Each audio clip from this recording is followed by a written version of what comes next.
Bonjour et bienvenue au webinaire SSF. Je m'appelle Jérémy Robert, je suis agent des communications et de mobilisation des connaissances à la société. Il me fait plaisir d'être votre animateur pour la prochaine heure. Je vous propose aujourd'hui notre cinquième et dernier webinaire de la programmation hiver-printemps 2018. Webinaires qui sont regroupés sous deux séries, donc la série découverte et la série développement professionnel. Tout d'abord, quelques mots et un petit survol sur la SSF et les objectifs de nos webinaires. Donc, la Société Santé en français est un mouvement national mobilisateur qui, par la force de ses 16 réseaux provinciaux, territoriaux et régionaux, travaille pour améliorer l'état de santé de l'ensemble des francophones et acadiens-acadiennes vivant en situation minoritaire au Canada grâce à l'augmentation de l'accès à des services de santé de qualité offerts dans leur langue. L'objectif des webinaires, eh bien, il y en a trois, les objectifs poursuivis par les webinaires.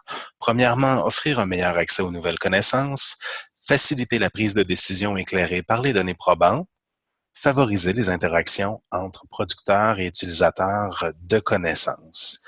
Donc, aujourd'hui, dans la série découverte, on vous propose le webinaire Innovation sociale, contexte, tendance et pratique avec notre conférencier invité Simon Tremblay-Pépin, qui est professeur à l'École d'innovation sociale Élisabeth Bruyère à l'Université Saint-Paul.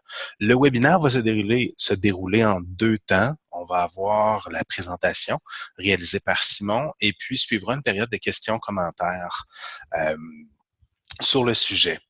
Avant de vous présenter notre conférencier invité, quelques mots sur l'École d'innovation sociale Élisabeth Bruyère de l'Université Saint-Paul. Donc, l'école vise à fournir une formation théorique et pratique dans le domaine de l'action collective et des innovations sociales menées auprès des communautés locales. On parle donc d'un cursus universitaire là, de baccalauréat et de diplôme de cycle supérieur. Plus particulièrement, elle se penche sur la transmission des savoirs liés à l'émergence de nouveaux modèles d'organisation, de pratiques sociales et d'engagement citoyen permettant de lutter contre différents systèmes d'oppression et les inégalités sociales, dont la pauvreté. L'innovation sociale comprend non seulement l'entrepreneuriat social et les entreprises collectives, mais également l'ensemble des initiatives, mouvements et expérimentations qui permettent de répondre aux besoins des communautés. Et c'est dans ce cadre-là qu'on a contacté l'École d'innovation et Simon pour le webinaire d'aujourd'hui. Donc, c'est avec plaisir qu'on accueille Simon, qui est titulaire d'un master en économie à Paris 1 Sorbonne et d'un doctorat en sciences politiques à l'Université de York à Toronto. Avant de passer à l'enseignement, il a fait de la recherche sur les finances publiques du Québec à l'Institut de recherche et d'information socio-économique, donc l'IRIS, au Québec. Il a publié plusieurs rapports de recherche, des articles, chapitres d'ouvrages et de livres. Puis, il a aussi été actif dans le démarrage et l'administration de diverses entreprises sociales, coopératives et institutions publiques. Avant de lui céder la parole, j'aimerais vous donner quelques indications sur notre plateforme webinaire, donc Zoom. Lorsque vous vous êtes joint à la salle de webinaire, vos micros et caméras ont automatiquement été mis en sourdine. Donc, seuls les conférenciers et présentateurs ont la caméra et le micro allumés. Pour la période de questions qui suivra la présentation, trois options vont s'offrir à vous. Donc, dans la barre de fonctions de Zoom, donc, trois options pour échanger avec nous. Il y a la boîte de conversation qui vous permet d'écrire des questions-commentaires, la fonction questions-réponses, et puis il y a aussi une petite main. Lorsque vous activez la main, moi je le vois et ça me permet de vous basculer de notre côté, donc au niveau des conférenciers, et de pouvoir vous adresser directement à notre conférencier invité. Donc, sans plus attendre, je laisse la parole à Simon. Simon, bienvenue, bonne présentation. Merci beaucoup, Jérémy. Merci de m'inviter à venir vous rejoindre, tout le monde. Puis merci d'être là en si grand nombre. Jérémy me disait que c'était un séminaire populeux, alors je suis heureux que l'innovation sociale vous ait attiré. Je vais essayer de vous parler simplement de l'innovation sociale. Je pense que c'est le plus important, c'est d'en parler simplement parce que contrairement à ce qu'on dit de l'innovation sociale habituellement, c'est quelque chose d'assez simple, en fait. C'est pas quelque chose d'ésotérique ou de compliqué. Et je pense que malheureusement, en fait, comment dire, heureusement pour la popularité du mot, mais malheureusement pour la profondeur de notre approche, il y a une part de l'innovation sociale qui est devenue un buzzword, hein, qui est devenu quelque chose qu'on utilise. On dit, ah ben voilà, pour avoir du financement aujourd'hui, pour aller chercher de l'intérêt des organismes qui soient subventionnaires ou des organismes qui peuvent faire des partenariats, etc., on va voir émerger le mot innovation sociale un peu partout parce qu'il y a eu des grandes fondations, des organismes publics qui ont repris ce terme-là et qui ont dit que c'était finalement important l'innovation sociale. Malheureusement, quand on entend ce terme-là dans la façon dont on l'entend habituellement, ça insiste, je trouve, beaucoup sur deux aspects. D'abord, on pense innovation, donc on pense technologie. Et c'est pas faux complètement que la technologie peut être impliquée dans l'innovation sociale, mais c'est faux de penser que la technologie est nécessaire à l'innovation sociale, hein. C'est une partie de la question de l'innovation. Puis il y a des gens qui font de l'innovation sociale sans jamais toucher aux nouvelles technologies ou sans jamais faire de développement technologique important. Ils font de l'innovation sociale néanmoins, même parfois de la très pertinente, voire de l'excellente. Euh, Puis il y a un deuxième aspect, celui-là plus légitime, je dirais, c'est le lien entre innovation sociale et nouveauté. On entend innovation, donc on se dit, il faut que ce soit, pour que ce soit de l'innovation, pour que ce soit légitime, il faut que ce soit carrément neuf, du jamais vu, hein, quelque chose qu'on n'aurait jamais entendu. Et là, c'est de l'innovation. Là-dessus, je pense qu'il faut être prudent. L'innovation, ça peut être aussi adapter des choses qui n'étaient pas adaptées à un nouveau contexte. Ça peut aussi être trouver une population, trouver des gens qui n'étaient pas, euh, disons, enclins ou sensibilisés à certaines questions et les amener à l'être. C'est-à-dire que l'innovation, il ne faut pas voir ça comme des génies isolés dans leur maison, puis là, qui pensent, puis soudain, Eureka! Il y a une idée qui tombe, puis là, on la met en pratique.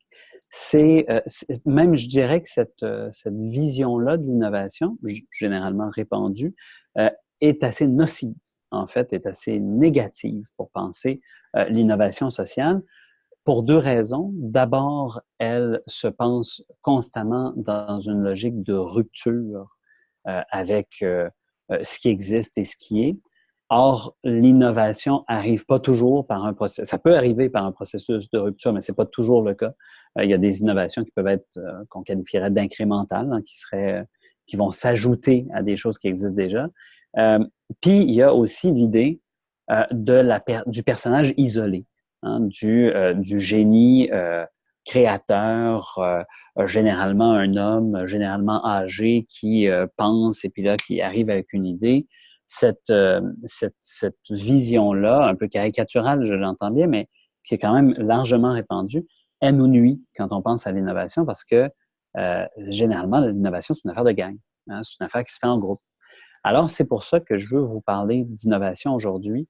C'est pour essayer de casser cette vision de l'innovation sociale qu'on a en tête où on pense que ben, avec quelques gadgets technologiques puis des petits génies ou des whiz kids ou des vieux sages, on va arriver à tout régler. Je pense que ça nous aide pas à penser l'innovation sociale. Donc, qu'est-ce qu'on va faire aujourd'hui? J'allais dire si vous le permettez, mais vous n'avez pas beaucoup de moyens de vous opposer. Alors, j'imagine que c'est ce qui va arriver. Je vais commencer par vous présenter qu'est-ce que c'est l'innovation sociale d'après, en tout cas, la vision de l'innovation sociale que nous, on a à l'École d'innovation sociale Élisabeth Bruyère de l'Université Saint-Paul. C'est pas la seule, là. C'est un terme contesté, l'innovation sociale. Donc, je vais vous présenter, nous, ce qu'on en pense. Je vais vous expliquer pourquoi. Puis après ça, ben, vous êtes des grands, là. Vous êtes capables de vous faire une bonne idée de ce qu'il y en est de l'innovation sociale d'après vous. Ensuite, on va parler de pourquoi l'innovation sociale, c'est pas... On en entend parler maintenant, mais c'est pas quelque chose qui est tout nouveau, puis qui vient d'arriver, puis qui vient d'apparaître, hein. Ça s'inscrit dans du long terme. Et on va se permettre ensuite de faire un petit saut sur la question de transformer des innovations sociales en institutions. Et là, là-dessus, ben, vous m'excuserez, mes exemples vont être très québécois. Quelques petits clins d'œil ontariens aussi, mais il y a eu une période d'institutionnalisation de l'innovation sociale au Québec qui, je pense, est assez riche, est assez intéressante, puis peut être reproduite. Le Québec a abandonné, à mon avis, en bonne partie cette approche-là, mais c'était une mauvaise idée de l'abandonner. Donc, on pourrait le faire au Québec ou on pourrait le faire ailleurs, au Canada. Pourquoi pas? Il y aurait là des choses qui pourraient être inspirantes. Donc, j'aimerais vous parler de cette idée d'institutionnaliser, de prendre des innovations et d'en faire des institutions. Je pense que c'est extrêmement prometteur. Et puis enfin, ben, on va parler de comment ça se vit aujourd'hui, comment on doit dealer avec l'innovation sociale, le terme qui existe, l'innovation sociale, si je puis dire, réellement existante, sans jeu de mots. Ben, on va aller voir de quoi ça a l'air. Puis enfin, on va terminer avec où est-ce qu'on s'en va avec l'innovation sociale. Donc voilà ce que je vous propose. Commençons sans plus attendre. Qu'est-ce que c'est l'innovation sociale? Pour moi, pour mes collègues, ben, je parle pour eux, mais je pense qu'on s'est pas mal entendu là, à force de travailler ensemble. L'innovation sociale, ça met au cœur de ces réflexions le social. Donc, dans innovation sociale, ce qui est le plus important, c'est le mot social. C'est-à-dire que c'est une façon de penser, une façon de concevoir la réalité, de concevoir les problèmes, de concevoir des solutions, qui est d'abord basée sur les besoins sociaux concrets de la population, les problèmes qui sont rencontrés. Donc, c'est un postulat, l'innovation sociale, d'abord et avant tout, qu'il y a un problème dans la société. On ne fait pas de l'innovation sociale parce qu'on pense que tout va bien. On ne fait pas de l'innovation sociale parce qu'on pense qu'on n'a rien besoin de faire, puis qu'en fait, il y a juste des petits problèmes qui sont ici et là. Non, l'innovation sociale, de notre point de vue, ça constate qu'il y a des systèmes d'oppression dans notre société, qu'il y a des systèmes inégalitaires qui génèrent plus d'inégalités, qu'il y a des situations de conflit dans notre société. Donc, l'innovation sociale, ça nie pas cette réalité-là. C'est pas du problem fixing ou du problem solving. On n'est pas du tout dans cette approche-là. On est dans une approche de dire comment on peut, à partir, et c'est le troisième élément, donc question sociale au cœur, on nie pas la réalité des problèmes. Troisième élément, on part de l'autonomie des communautés. Donc, on part de la capacité des gens à s'organiser par eux et par elles-mêmes pour transformer la société. Ce qui ne veut pas dire qu'il ne peut pas y avoir d'autres étapes ensuite. Hein? Ce qui ne veut pas dire que, puis on va en parler quand on va parler d'institutionnalisation, ça ne veut pas dire que ça commence au local puis ça finit au local. L'idée, c'est que ça commence à partir des problèmes vécus par les gens et des solutions qui émergent de là et peut-être pas des solutions déjà toutes écrites, des blueprints rédigés, mais l'idée très claire, très limpide que quand on vit une situation quand on vit un problème social, que ce soit oppression, discrimination, que ce soit désorganisation d'une communauté, perte de vitalité, que ce soit problème de santé dans une communauté, ça peut vraiment s'étendre très, très largement. Mais c'est ceux et celles qui vivent le problème qui arrivent avec les idées les plus intéressantes pour les régler. Ça ne veut pas dire qu'ils ne peuvent pas avoir besoin de l'aide des autres, ça ne veut pas dire qu'ils ne peuvent pas s'inspirer de d'autres gens. D'où, vous voyez, mon idée avec l'inspiration, là, ils ne vont pas venir nécessairement avec des grandes idées de génie qu'on n'a jamais faites dans la vie, mais ceux et celles qui sont directement touchés sont les mieux placés pour évaluer ce dont il est question puis ce qui est le mieux à mettre en place. Quatrième élément dont il faut tenir compte dans l'innovation sociale, c'est le fait qu'on peut, oui, changer concrètement les choses. Donc, on a la possibilité, nous, collectivement, comme communauté, mais aussi plus largement, comme communauté au pluriel, là, les différentes communautés ont la possibilité de changer leur vie, mais aussi plus largement comme société. Les différentes sociétés qui composent le Canada ont la possibilité de transformer leur réalité, de transformer la réalité du monde qui les entoure aussi. Donc, c'est la certitude en innovation sociale. Sinon, si on croyait pas dans cette possibilité-là, si on n'adhérait pas à ce principe prioritaire, que moi, je pense qu'il a été démontré empiriquement, mais je veux dire, on n'aura jamais la certitude qu'on peut changer les choses tant qu'on ne l'aura pas fait. Mais c'est l'idée que l'innovation sociale, ça sert à quelque chose, puis que ça va marcher, et que ça peut marcher. Sixième chose, cinquième élément, pardon, et dont on parle beaucoup, mais qui pour moi arrive à la toute fin du processus, c'est qu'on le fait, l'innovation sociale, en mettant sur pied des organisations qui sont pérennes. C'est-à-dire qu'on ne fait pas de l'innovation sociale, l'innovation sociale, c'est pas écrire un livre, c'est pas écrire un article, c'est pas donner une conférence ou faire un webinaire comme on fait aujourd'hui. Ça peut susciter l'innovation sociale, ça peut y participer, ça peut amener à la réflexion, mais ça le fait pas. Pour faire l'innovation sociale, il faut être les deux mains dans la cambouis, sur le terrain. Il faut changer les affaires et s'organiser collectivement. Et ça se fait à travers des organisations. Entendez-moi bien, ça ne veut pas dire que ça prend des organisations nécessairement formelles. Il ne faut pas que ce soit obligatoirement des OSBL enregistrés ou que ce soit obligatoirement des organisations publiques ou privées ou tout ça. Ça peut être un petit groupe informel qui fait des actions au départ, puis plus tard qui se formalise ou qui se formalise pas, ou une OSBL qui devient plus tard une institution. Je veux dire, tout ça peut être très mouvant, mais il y a une idée fondamentale, c'est on s'organise collectivement et on se donne un but. Donc, moi, je vous dirais là, que l'innovation sociale, ça tourne autour de ça. Le sixième aspect, ça vous étonnera pas, c'est bien sûr de régler des problèmes, de trouver des nouvelles solutions aux problèmes où on est confronté. Mais pour moi, ça arrive dans le cadre que je viens de vous donner. C'est pas in abstracto, hein, ça descend pas du ciel, l'innovation sociale. Ça arrive dans le cadre de l'organisation terrain à la base. Je continue, donc, voilà ce que nous, on considère que c'est l'innovation sociale. Vous avez un peu les éléments de notre définition ici.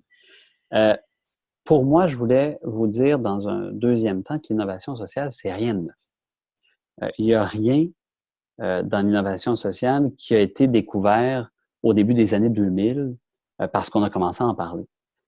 L'innovation sociale, en fait, ça existe depuis très longtemps. Et ce qui est neuf, c'est qu'on commence, depuis les années 80, mais de façon plus populaire là, depuis les dernières années, à nommer des choses innovation sociale.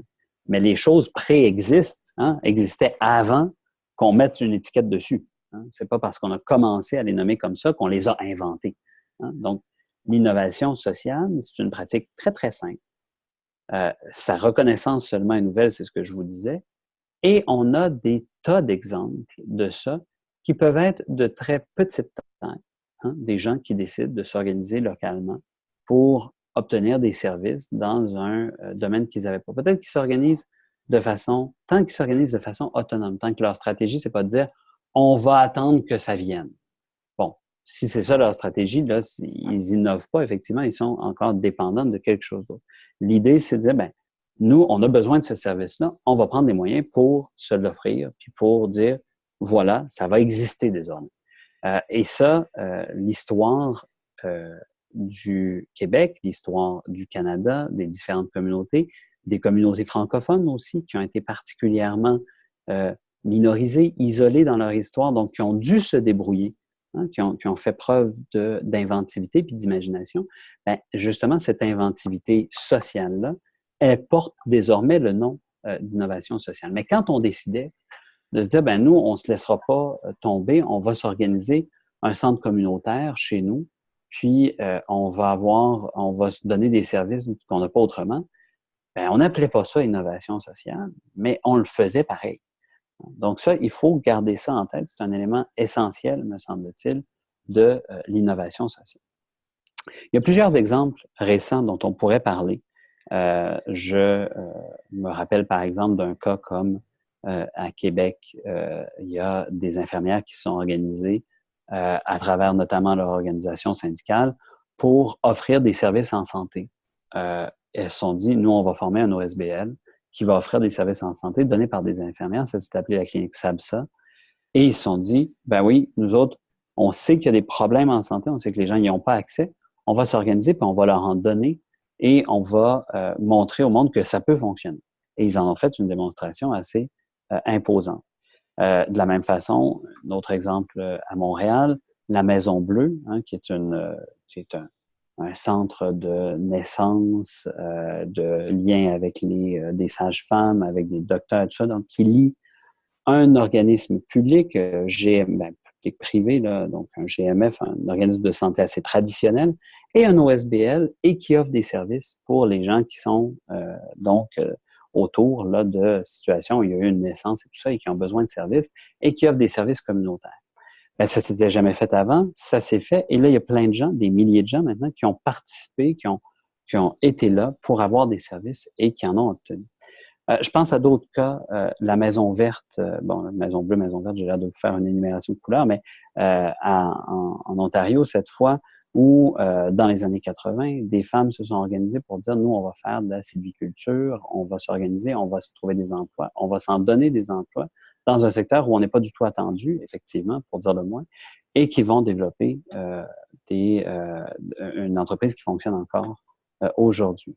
Je pense à la gang de Saint-Camille au Québec qui s'est organisée de façon incroyable, qui a revitalisé un petit village mourant à l'époque pour dire, et là, dont l'expérience étant maintenant sur 30 ans, où on a vraiment pris le taureau par les cornes pour dire notre village, notre région, elle va continuer d'être vivante, d'exister, d'être dynamique, et où des gens qui viennent d'ailleurs se sont joints à cette perspective-là parce que il y a plein de petites OSBL qui ont été formées pour se donner des ressources collectives. Je pense aussi, puis là, je vais arrêter à un moment donné de vous faire des énumérations, mais à la Guilde, une toute nouvelle OSBL de programmeurs de jeux vidéo. Alors là, on est dans complètement différent, encore des exemples que je viens de vous donner, mais c'est des gens qui se sont dit, ben nous, on est tannés de travailler pour les grosses organisations de jeux vidéo qui exploitent leurs travailleurs et leurs travailleuses allègrement.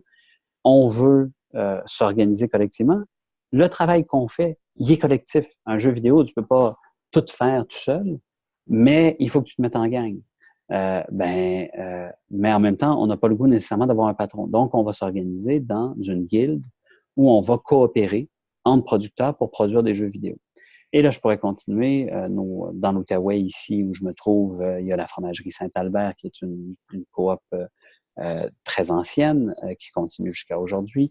Il y a Créagora, un tout nouvel espace de travail en Outaouais. Il y a l'atelier d'innovation sociale qu'on vient de fonder il n'y a pas un mois.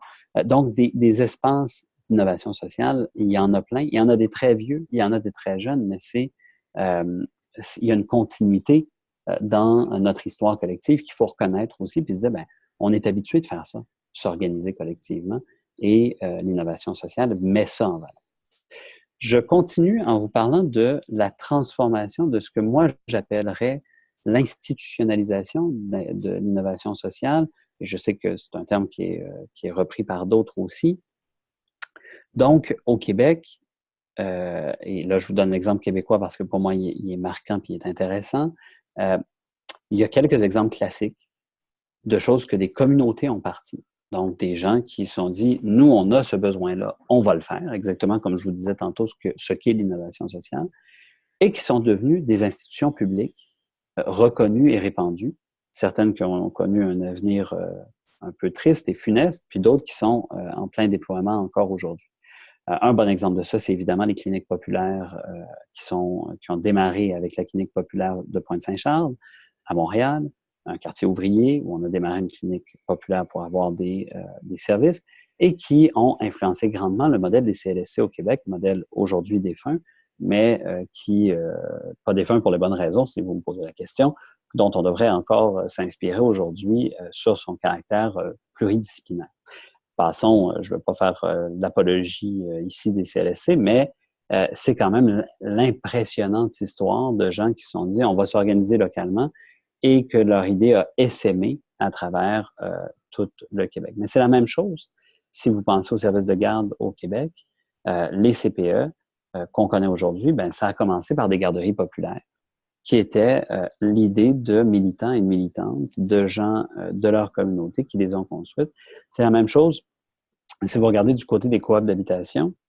Il y a plein d'inspirations qui viennent des groupes populaires et qui ont finalement mené à bâtir des programmes comme le programme Axélogie, qui est largement imparfait, nul n'en doute, mais qui est un programme qui permet de construire chaque année 3000 nouveaux logements coopératifs, qui fait que ce n'est pas des HLM, ce sont des coops, c'est des places où le monde aime vivre parce que c'est à eux autres. Mais de l'autre côté, ce n'est pas non plus du logement privé. Le gouvernement investit, mais il n'est pas le seul. Bref, une situation assez intéressante en termes de vision du logement social. Les exemples classiques que je viens de vous donner, puis que tout le monde cite sans arrêt, malheureusement, ces exemples-là ont vieilli. Bon, les CPE et les coops, ça fonctionne encore, ils s'en bâtissent encore chaque année, mais on ne peut plus dire que le Québec a été très producteur d'exemples. Il y a le Carrefour Jeunesse Emploi, qui est un peu plus récent, qui est plus dans les années 80, qui a été repris pas seulement au Québec d'ailleurs. Il y a le Technopôle Angus, il y a le Wapikoni Mobile qui ont eu des appuis de l'État, effectivement, mais qui viennent de la base. Mais des grandes institutions qui ont été formées à partir d'idées venues des communautés, on en connaît moins aujourd'hui. Aujourd'hui, on est plus dans l'innovation sociale institutionnalisée au niveau sectoriel ou plus local. Hein, je pense où là, on va, par exemple, créer un centre de recherche, le Centre Odyssée pour les CPE, où on va faire différentes initiatives. Par exemple, on va s'inspirer d'initiatives pour lutter contre le décrochage scolaire au niveau local. Et quand ça marche bien, on va les répandre dans d'autres commissions scolaires ou dans d'autres conseils scolaires, qu'importe. Mais on va donc prendre des exemples locaux puis les répandre dans certains secteurs. Donc, il y a encore cette idée-là, mais c'est beaucoup moins prégnant, c'est beaucoup moins fort que ça l'a déjà été. Et à mon avis, on fait une erreur collective quand on se prive de ces innovations-là, puis de les généraliser pour tout le monde, parce que le bassin important et intéressant d'innovation que sont les communautés, quand on s'en prive, c'est comme faire taire des milliers de voix qui devraient avoir voix au chapitre pour dire où est-ce qu'on s'en va collectivement. Donc, quand le gouvernement ne prend pas ça en considération, évidemment, là, il se prive de très, très bonnes idées puis de très bonnes façons de s'organiser collectivement. Donc, voilà la situation actuelle d'institutionnalisation. Il y a un autre élément, il y a une autre façon d'institutionnaliser l'innovation sociale en ce moment, qui est plus récente, qui est celle de financer l'innovation sociale. Donc, ça, c'est une approche plus standard, assez populaire en ce moment. Permettez-moi de me rafraîchir un peu le gosier. Il fait chaud à Ottawa aujourd'hui. Donc, on va créer plutôt ces temps-ci, on crée plutôt des programmes de financement de l'innovation sociale. Ces programmes de financement-là, c'est très bien. Évidemment, le gars qui enseigne en innovation sociale ne va pas se plaindre qu'il y a de l'argent en innovation sociale, évidemment. C'est une bonne chose et il faut que ça continue et tout ça. Ce qu'il y a comme problème avec les systèmes, puis j'étais tout récemment dans des lieux de débat sur de l'allocation justement de ces subventions et tout, ce que je remarque chez mes collègues, dans les organismes subventionnaires aussi, c'est que l'accent est beaucoup, beaucoup mis en premier lieu sur la question de la nouveauté et ensuite du lien avec la communauté. Hein? Et c'est très bien, on aime la nouveauté, on aime le lien avec la communauté, mais la question de la transformation sociale nécessaire, la question de favoriser, la question de choisir qui a le plus besoin de l'innovation. Entendez-moi bien. C'est super le fun de dire on a innové, hein, on a trouvé une nouvelle idée. Bien. Mais est-ce que cette nouvelle idée-là est celle qui répond aux besoins le plus criant et le plus important?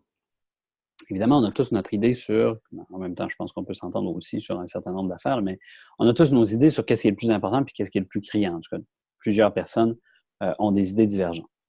Mais en même temps, on est capable de prioriser dans la vie. Et un organisme subventionnaire pourrait l'être.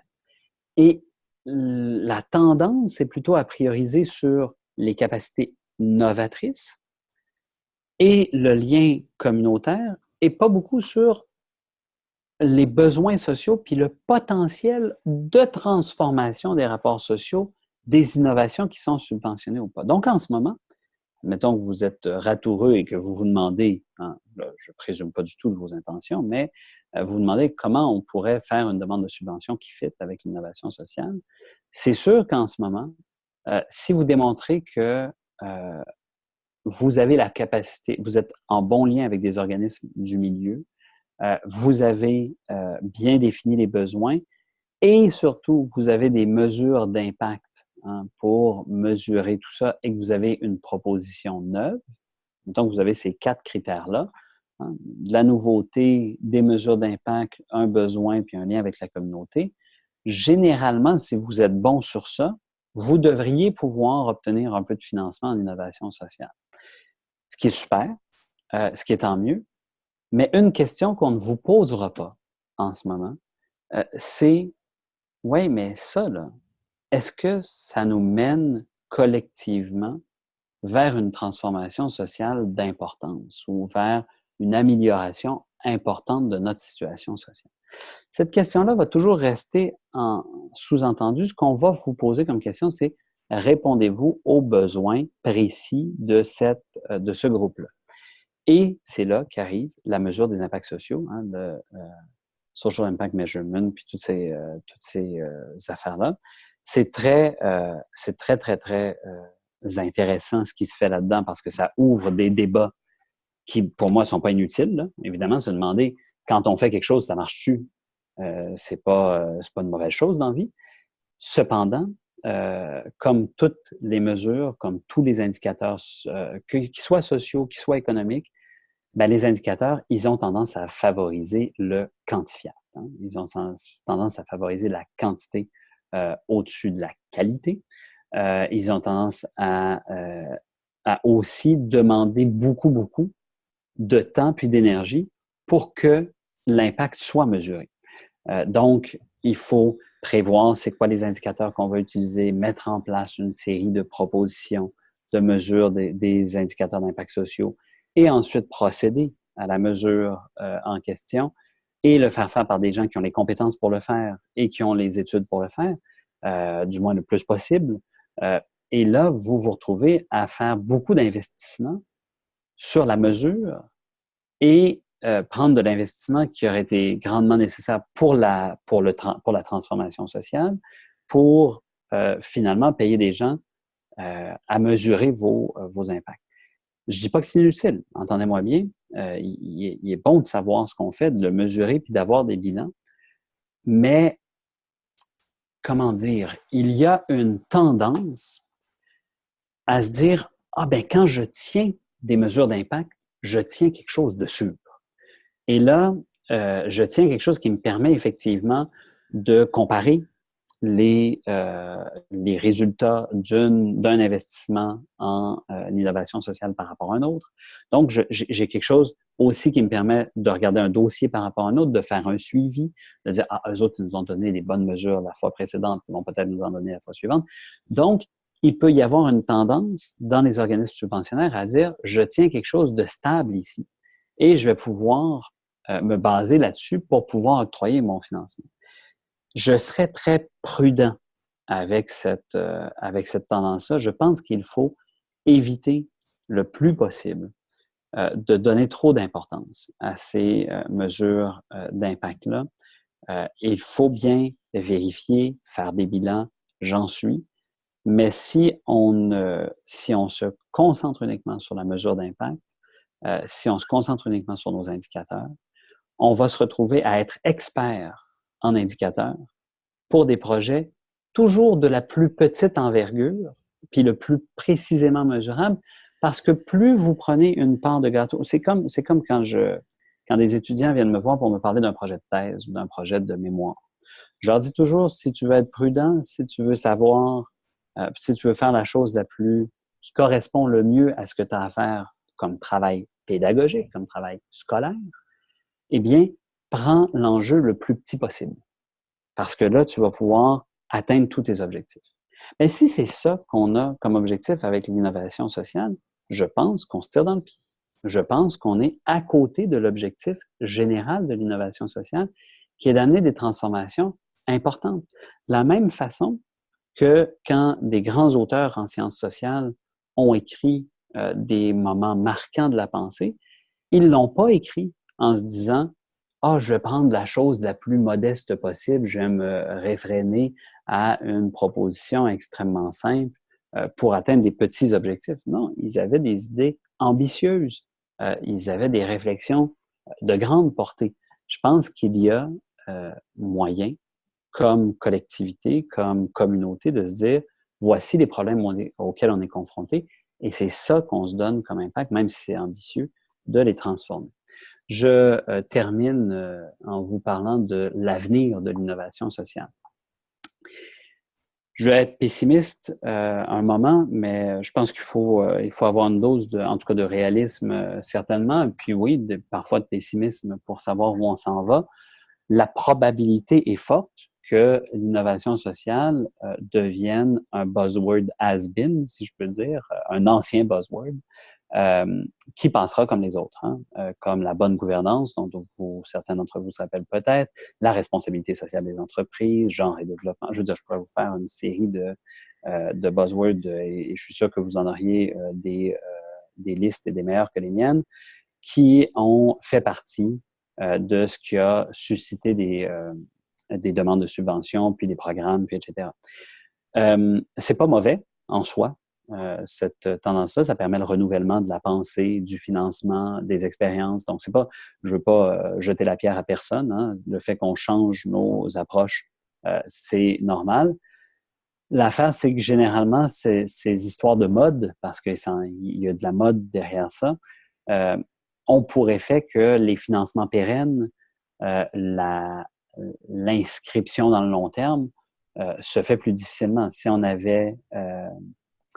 n'y avait pas eu de l'engagement militant, bénévole et volontaire pour l'exemple, par exemple, des CPE, pour l'exemple des CLSC, s'il n'y a pas du monde qui s'était investi pour le faire sur le long terme, s'ils avaient vu ça comme une mode passagère, eh bien, on n'en aurait pas de ces services-là et de ces institutions-là aujourd'hui.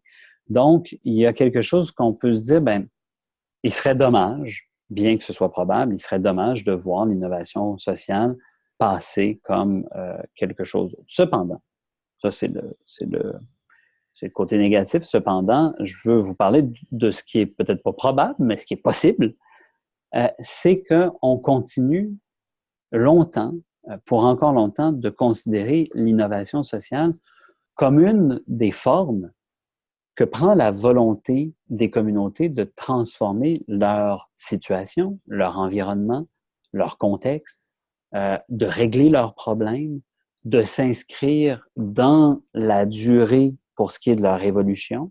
Donc, pour moi, il y a aussi ce possible-là. Et je pense notamment, il y a des innovations sociales extrêmement riches ces temps-ci du côté des communautés autochtones, qui partout au Québec, ça je le lis plus, mais au Canada aussi, s'organisent pour oui, ben dire, nous, on peut trouver de la résilience dans cette façon de faire-là et dans la façon toute simple qui est de dire, ben, on va s'organiser, on va se prendre en main collectivement, puis on va le faire, on va la faire, la transformation sociale. Et je pense que ces communautés-là, elles sont inspirantes pour nous et elles ont des traditions puis des cultures qui savent c'est quoi s'inscrire dans la pérennité puis dans l'inscription dans la durée. Donc, il y a quelque chose là où on devrait se laisser inspirer davantage parce qu'elles font ces communautés. Je pense notamment que des communautés qui vivent des situations aussi critiques que les leurs ont tout le potentiel de voir qu'est-ce que ça veut dire pour vrai, innover pour sortir de ces situations d'oppression, pour sortir de ces situations de discrimination. Donc, elles sont dans des situations qui leur permettent de dire, ben nous, on ne fera pas des petits changements de virgule, là. On ne fera pas des applications qui vont faciliter un peu nos vies. Non, on veut une vie meilleure pour toute notre communauté, puis voilà comment on va y aller. Et je pense aussi, je terminerai là-dessus, que les communautés francophones en situation minoritaire au Canada ont toute l'occasion également d'avoir cette réflexion-là pour dire, bon, ben, et je pense que plusieurs d'entre elles l'ont d'ailleurs eu à plusieurs moments dans l'histoire, de dire, bon, ben, comment on fait pour nous exister encore demain, pour nous avoir des projets qui nous permettent de se projeter dans l'avenir. Et je pense que l'innovation sociale, dans sa toute simple forme, hein, et je suis persuadé que je vous ai pas présenté des choses si surprenantes que ça aujourd'hui. C'est une idée toute simple, l'innovation sociale, mais c'est peut-être justement ce qui fait sa force et ce qui évitera, souhaitons-le, touchons du bois, que elles deviennent un simple buzzword parce que c'est une idée de base qui peut être tellement appliquée à tellement de situations.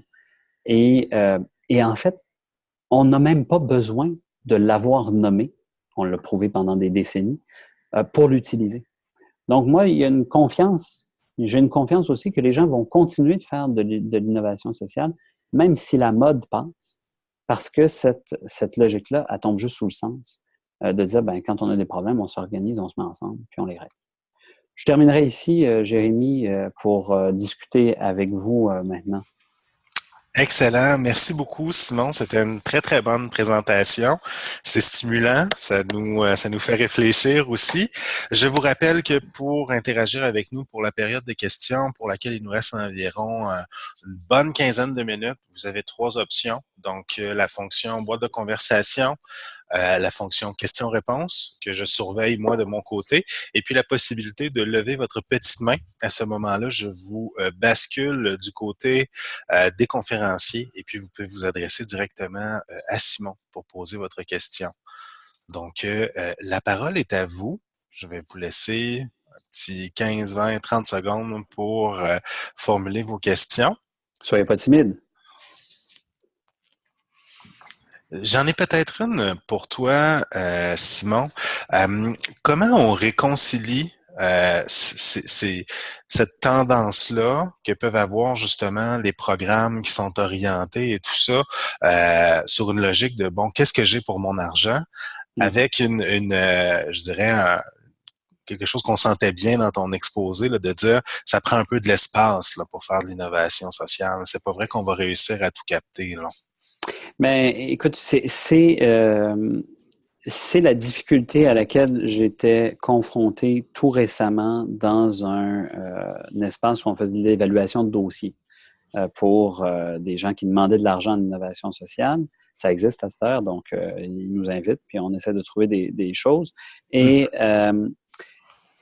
ben, on avait des projets où je me disais, ben oui, tout est réuni ici pour que le projet qui est devant moi fonctionne. Puis soit, l'organisation est sérieuse, ils ont de l'expérience, il y a du staff compétent. Je voyais toutes les qualités du projet. Puis j'avais d'autres projets beaucoup moins solides en termes d'équipe, beaucoup moins solides en termes de proposition, mais dans des situations qui exigeaient de l'innovation, pas demain, pas dans 2 ans, là, qui exigeait de l'innovation ici et maintenant. Et où du monde s'était organisé pour dire, nous, on va faire quelque chose. Et là, je me dis, nos critères de sélection doivent être pensés aussi pour réagir, pour appuyer les communautés qui se disent, on va s'organiser puis on va réagir. Même si elles n'ont pas nécessairement tous les outils de départ, parce que sinon, qu'est-ce qu'on fait? Sinon, on va continuer de financer tous ceux qui sont le mieux équipés et surtout, et là, ça, c'est un problème qui ne concerne pas que l'innovation sociale, et surtout les personnes qui sont les plus compétentes pour faire des demandes de financement. Et ça, pour moi, je pense que quand on a ce biais-là, on se trompe en termes de financement. Surtout en innovation sociale. Ça ne s'appelle pas innovation pour rien. Je veux dire, il faut comme essayer des affaires qu'on ne fait pas d'habitude. Ben oui. Oui, effectivement. Et est-ce que tu aurais quelques pistes ou des exemples de mesures d'impact peut-être un peu plus qualitatives ou des grands champs? Ben, écoute, moi, je ne suis pas du tout un expert de la mesure d'impact, c'est-à-dire que ce n'est pas le domaine sur lequel j'ai publié puis tout ça, fait que je ne veux pas m'avancer trop loin dans des domaines que je ne connais pas. Cependant, j'ai rencontré des gens qui était beaucoup dans la mesure d'impact, mais dans une perspective assez critique, notamment qui était très critique des social impact bonds dont on a parlé pas mal, dont peut-être certains des gens qui nous écoutent ont entendu parler aussi en Angleterre, hein, où ils avaient développé ça, ces mesures d'impact-là. Donc, eux venaient de la Grande-Bretagne et nous disaient, ben, finalement, dans la mesure de l'impact, il y a beaucoup un rapport à de l'entrevue quali. Tu sais, on s'assoit avec des gens pour leur demander qu'est-ce que ça a changé dans vos vies. Et on en fait plusieurs. Mais là, attends un peu, je te dis ça, puis en même temps, ben, je te dis, faisons plein d'entrevues quali. Combien ça va nous coûter faire ça? Puis combien d'argent on investit pour faire ça? Mais bon, il y a une tension, là, c'est évident. Oui. Mais eux autres disaient, si tu veux savoir ce qui s'est passé dans un projet, c'est bien mieux de faire ça que de t'être donné des objectifs, des critères hyper quanti, des trucs quantifiables, là, mesurables en termes d'argent, en termes de fréquence que le monde va chez le médecin ou en termes de, je sais pas moi, nombre de personnes, de jeunes dans des garderies, taux de décrochage scolaire. Il dit, tout ça, là, tu essaies de mesurer ça, puis tu te rends compte que finalement, ta tentative de transformation sociale ou d'innovation sociale, elle visait ça. Finalement, elle a réglé d'autres affaires, était valable, puis le truc n'a pas bougé. Hein? L'indicateur quantique que tu avais n'a pas bougé à cause de d'autres facteurs sur lesquels tu n'avais aucun impact. Ou bien tu te rends compte que quand tu fais ton quali, ben, finalement, la mesure a bougé. Tu pourrais te dire, ça a marché dans ta affaire, mais en fait, non, ça n'a juste pas rapport. Et ce que les gens qui ont vécu ce que tu as proposé n'ont pas aimé ça et voudraient que ça arrête. Fait que tu dis, ben, le quanti, ils ne donnent pas leur juste sur la situation. Tu peux toujours, c'est pas inutile d'avoir des données dans la vie. Mais si tu as mis toute ton énergie là-dedans, tu peux te retrouver dans des situations très fâcheuses. Je ne dis pas que c'est toujours le cas, évidemment. Entendez-moi bien, là, je ne dis pas il ne faut jamais de quanti, c'est pas ça que je dis. Mais on a un amour du quantifiable qui nous mène parfois à des excès. Oui. Oh oui, je comprends bien. Merci. J'attends toujours vos questions, commentaires. J'en ai peut-être une prochaine pour toi. Et là, j'espère réussir à bien te la rendre. Je dirais, je la dirais de manière non simplifiée. Est-ce qu'on a des étapes ou est-ce qu'on a remarqué dans l'étude des innovations sociales ou des différentes innovations sociales des étapes ou des moments à partir desquels il y a des agents extérieurs qui vont se mettre à venir regarder, là, que ce soit nos institutions, nos gouvernementales, nos chercheurs et tout ça. Puis si oui, bon, quelles sont-elles? C'est sûr que il faut des prises, des regards extérieurs, puis il faut prendre des moments où il y a des gens qui sont pas dans la gang, n'ont pas fait le travail, puis viennent voir qu'est-ce qu'on fait. C'est sûr que ça prend ça. Mais la grande question, c'est qui sont ces personnes-là, quand est-ce qu'ils viennent, puis comment ils font leur intervention, puis comment ils portent un regard sur ce qu'on a fait. S'ils débarquent avec, comme on fait des évaluations de programmes dans les ministères ou comme on le fait à l'université, puis que c'est une équipe qui vient questionner tout le monde et tout ça, il y a des bonnes chances que ce qu'on ait comme effet, que l'évaluation ait un effet sur le résultat. C'est-à-dire que leur seule présence transforme ce qu'on a là. Et je dis pas ça parce que ce serait négatif pour les conclusions. Je pense que les gens vont avoir tendance à se liguer devant l'étranger pour lui dire les meilleures choses possibles parce que on défend le projet qu'on a fait ensemble de la communauté, puis on va essayer de leur dire ce qu'ils veulent entendre. Donc, il y a vraiment un danger sur les évaluations extérieures, mais c'est nécessaire. La question, c'est comment prendre ça?